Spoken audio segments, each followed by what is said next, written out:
बचपन से लेकर जवानी तक बड़ी मुश्किलों भरे दिन गुजारे थे। माँ के मर जाने के बाद मायका उसके लिए पराया हो गया था। लेकिन शादी के बाद जया को ससुराल ऐसा मिला जहां उसे मायके वाले सारे सुख मिले। जया 10 साल की थी तब उसकी माँ की मौत हो गई थी। घर में दादा दादी और पिता थे, लेकिन जया को कोई पसंद नहीं करता था। जया अपने घर वालों का प्यार पाने के लिए तरस गई थी। हमने तो सोचा था कि पोता होगा, लेकिन पोती देकर इसे हमारे भरोसे छोड़ गई। अब हम इस लड़की का क्या करेंगे? ये हमारे खानदान का नाम थोड़े ही रोशन करेगी। विजेंद्र बेटा, तू दूसरी शादी कर ले। कम से कम हम मरने से पहले पोते का मुंह तो देख लें।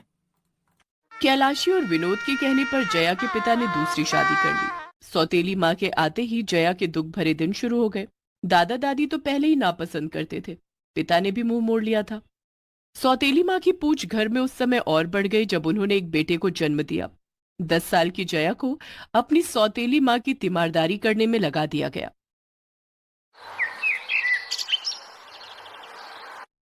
कहाँ जा रही है सुबह सुबह? दादी, मैं स्कूल जा रही हूँ। और यहाँ घर का काम कौन करेगा? हैं? तुझे भाई होने की खुशी नहीं है? चल जा, अपने भाई को तेल मालिश कर और उसे नहला धुला कर तैयार कर। छोटी सी जया बड़ों वाली जिम्मेदारी निभाने लगी। सारा दिन वो घर के बड़ों की सेवा करती रहती। सुबह 5 बजे उठ जाती और घर के सारे काम करती। किसी तरह पिता से मान मनोवल करके उसने 10वीं तक की पढ़ाई की। 10वीं पास करने के बाद, पिताजी, आगे की पढ़ाई के लिए मुझे कॉलेज में एडमिशन लेना है, उसके लिए पैसे चाहिए। क्या कहा? आगे की पढ़ाई करेगी हैं? सुन विजेंदर, इसे कॉलेज भेजने की कोई जरूरत नहीं है। अब इसके हाथ पीले कर दे। पढ़ाई लिखाई के नाम पर पैसे बर्बाद करेगी और ना जाने क्या गुल खिलाएगी। कहीं हमारी नाक ही ना कटवा दे। क्या? शादी? इतनी जल्दी? दादी, अभी मेरी उम्र ही क्या है, अभी मुझे पढ़ने दो। जया ने अपने पिता से काफी मिन्नतें की, जिसके बाद विजेंद्र ने उसे आगे पढ़ने की इजाजत दे दी। लेकिन वो इजाजत भी सिर्फ कहने के लिए थी। जया को अपने कॉलेज की फीस खुद जुटानी पड़ती थी, जिसके लिए वो छोटे बच्चों को ट्यूशन पढ़ाने लगी। एक दिन, जया, कहाँ जा रही है? माँ, बच्चों को ट्यूशन पढ़ाने जा रही हूँ। अच्छा, ट्यूशन पढ़ाना तो सिर्फ बहाना है। असल में तुम्हें घर का काम करने से छुटकारा चाहिए, लेकिन मैं ऐसा होने नहीं दूंगी। कल को तेरी शादी होगी तो ससुराल वाले कहेंगे कि माता पिता ने कुछ नहीं सिखाया। चल, पहले घर के सारे काम निपटा, उसके बाद ट्यूशन पढ़ाने जाना। लेकिन माँ, अगर मैं समय पर ट्यूशन पढ़ाने नहीं गई तो मेरा ये काम मुझसे छूट जाएगा। फिर कॉलेज की फीस भरने के लिए पैसे कहाँ से लाऊंगी? पिताजी तो मुझे पैसे देते नहीं है।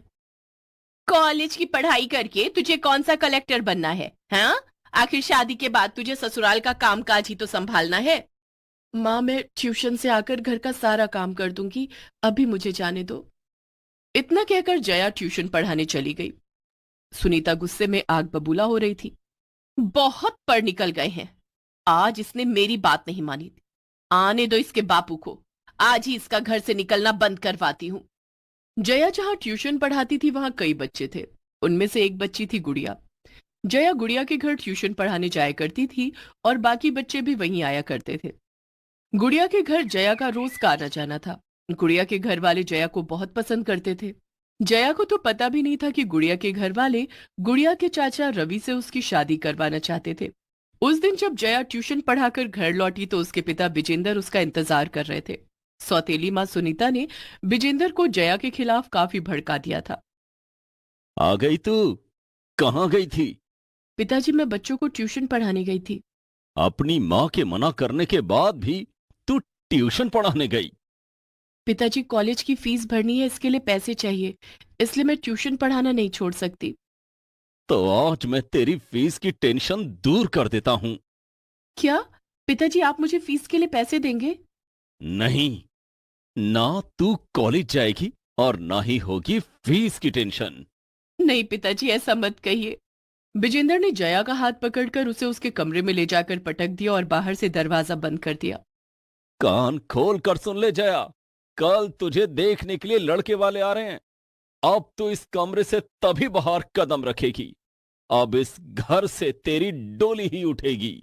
जया रात भर रोती रही और अपनी माँ को याद करती रही। माँ, माँ, तुम मुझे छोड़कर क्यों चली गई? मुझे भी अपने साथ क्यों नहीं ले गई? पिताजी तो मेरी एक नहीं सुनते। घर में कोई मुझे प्यार नहीं करता। जया रोते रोते सो गई। किसी ने उसे खाने के लिए भी नहीं पूछा। दूसरे दिन सुनीता ने जया के कमरे का दरवाजा खोला और उससे कहा, जया, लड़के वाले आते ही होंगे, तू जल्दी से तैयार हो जा। जया समझ गई थी कि अब उसकी सुनने वाला कोई नहीं है। वो नहा धोकर तैयार हो जाती है। कुछ देर के बाद लड़के वाले आ जाते हैं। जया जब लड़के वालों के सामने आई तो हैरान रह गई। लड़के वाले कोई और नहीं बल्कि उसकी स्टूडेंट गुड़िया के माता पिता थे, जो गुड़िया के चाचा रवि के लिए जया का हाथ मांगने आए थे। लड़के वालों ने जया को पसंद कर लिया। जया को भी गुड़िया के परिवार वाले बहुत पसंद थे, इसलिए जया ने खुशी खुशी शादी के लिए हाँ कह दिया। कुछ दिनों के बाद जया की शादी रवि के साथ हो जाती है। शादी के दूसरे दिन जया सुबह 5 बजे उठ जाती है। अरे जया, इतनी सुबह क्यों उठ गई? अभी तो सुबह के 5 बजे हैं। भाभी, घर का काम भी तो करना होगा ना, सबके लिए चाय नाश्ता बनाना होगा। जया, यहाँ सब लोग सुबह 8 बजे उठते हैं और चाय नाश्ता उसके बाद ही होता है। और घर की साफ सफाई, उसके लिए हमने काम वाली रखी हुई है। तुम जाओ, जाकर सो जाओ। जया मन ही मन सोचती है, मेरा ससुराल मेरे मायके से कितना अच्छा है। यहाँ सब लोग सुबह 8 बजे सोकर उठते हैं। मायके में तो मुझे सुबह 5 बजे उठना पड़ता था और घर के सारे काम करने पड़ते थे। यहाँ तो घर का काम भी नहीं करना पड़ेगा। जया फिर से सो जाती है। जब वो सुबह 8 बजे उठती है तो देखती है कि रवि एक ट्रे में उसके लिए बेड टी लेकर आता है। अरे, आपने चाय क्यों बनाई? मुझे उठा देते, मैं सबके लिए चाय बना देती। जया, ये चाय मैंने नहीं बनाई, बल्कि पिताजी ने बनाई है। हमेशा से सुबह की चाय पिताजी ही बनाते आए हैं। वही सबके लिए चाय बनाते हैं। क्या? पिताजी ने चाय बनाई है? मैंने तो हमेशा अपने घर में सबको चाय बनाकर पिलाई है। आज पहली बार किसी ने मुझे चाय बनाकर पिलाई है।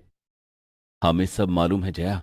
तुम जब यहां गुड़िया को पढ़ाने आती थी, तभी तुम्हारे हाव भाव देखकर हम समझ गए थे कि तुम अपने मायके में खुश नहीं हो। और सच पूछो तो मैं मन ही मन तुम्हें प्यार करने लगा था। इसलिए हमने फैसला किया कि तुम्हें इस घर में लेकर आएंगे।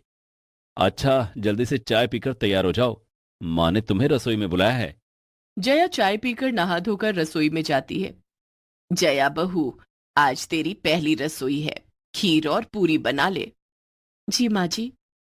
जया सबके लिए खीर पूरी और पनीर की सब्जी बनाती है और सबके लिए नाश्ता लगाती है।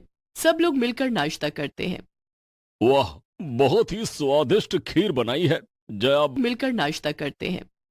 वाह, बहुत ही स्वादिष्ट खीर बनाई है जया बहू ने। और पनीर की सब्जी तो लाजवाब है। जया बहू की पहली रसोई के लिए इनाम तो बनता है, और इनाम भी जया बहू की पसंद का होना चाहिए। बोलो बहू, तुझे इनाम में क्या चाहिए? जया ने डरते डरते अपने ससुर से कहा, अब बाबूजी, मैं बाबूजी, मैं आगे पढ़ना चाहती हूँ। जया को लगा शायद उसके ससुराल वाले उसे पढ़ने की इजाजत नहीं देंगे, लेकिन ऐसा नहीं हुआ। हाँ हाँ, क्यों नहीं जया बहू, तुझे जितना पढ़ना हो तो उतना पढ़। पढ़ना और जीवन में आगे बढ़ना तेरा अधिकार है। कल से रवि तुझे कॉलेज छोड़ दिया करेगा। ससुराल आकर तो जैसे जया की खुशियों को पंख लग गए थे। उसकी पढ़ाई जो फिर से शुरू हो गई थी। दूसरे दिन से जया फिर से कॉलेज जाने लगी और अपनी पढ़ाई करने लगी। जया ने पहले की तरह फिर से बच्चों को ट्यूशन पढ़ाना शुरू कर दिया, लेकिन कॉलेज की फीस जुटाने के लिए नहीं, बल्कि अपने शौक के लिए। कॉलेज की फीस के लिए उसे ससुराल से पैसे मिलने लगे। जया के ससुराल वाले उसकी पढ़ाई में उसकी खूब मदद करने लगे। मैंने कभी सपने में भी नहीं सोचा था कि जितने दुख मैंने मायके में सहे हैं, उसके बदले का सुख मुझे ससुराल में मिलेगा। मैं कितनी भाग्यशाली हूं कि मुझे इतना अच्छा ससुराल मिला है। जया ने ससुराल में खूब मन लगाकर पढ़ाई की और पढ़ लिख कर एक दिन सच में कलेक्टर बन गई।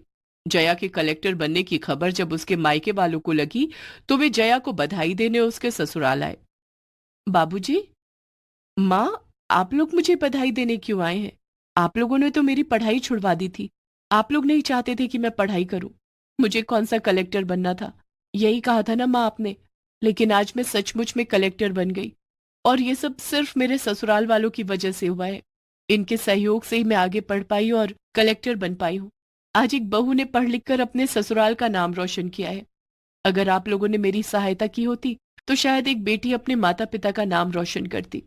मैं बहुत खुश नसीब हूँ कि मुझे ऐसा ससुराल मिला जो मेरे मायके से भी अच्छा है। जया के माता पिता अपना उतरा हुआ चेहरा लेकर वहां से चले गए।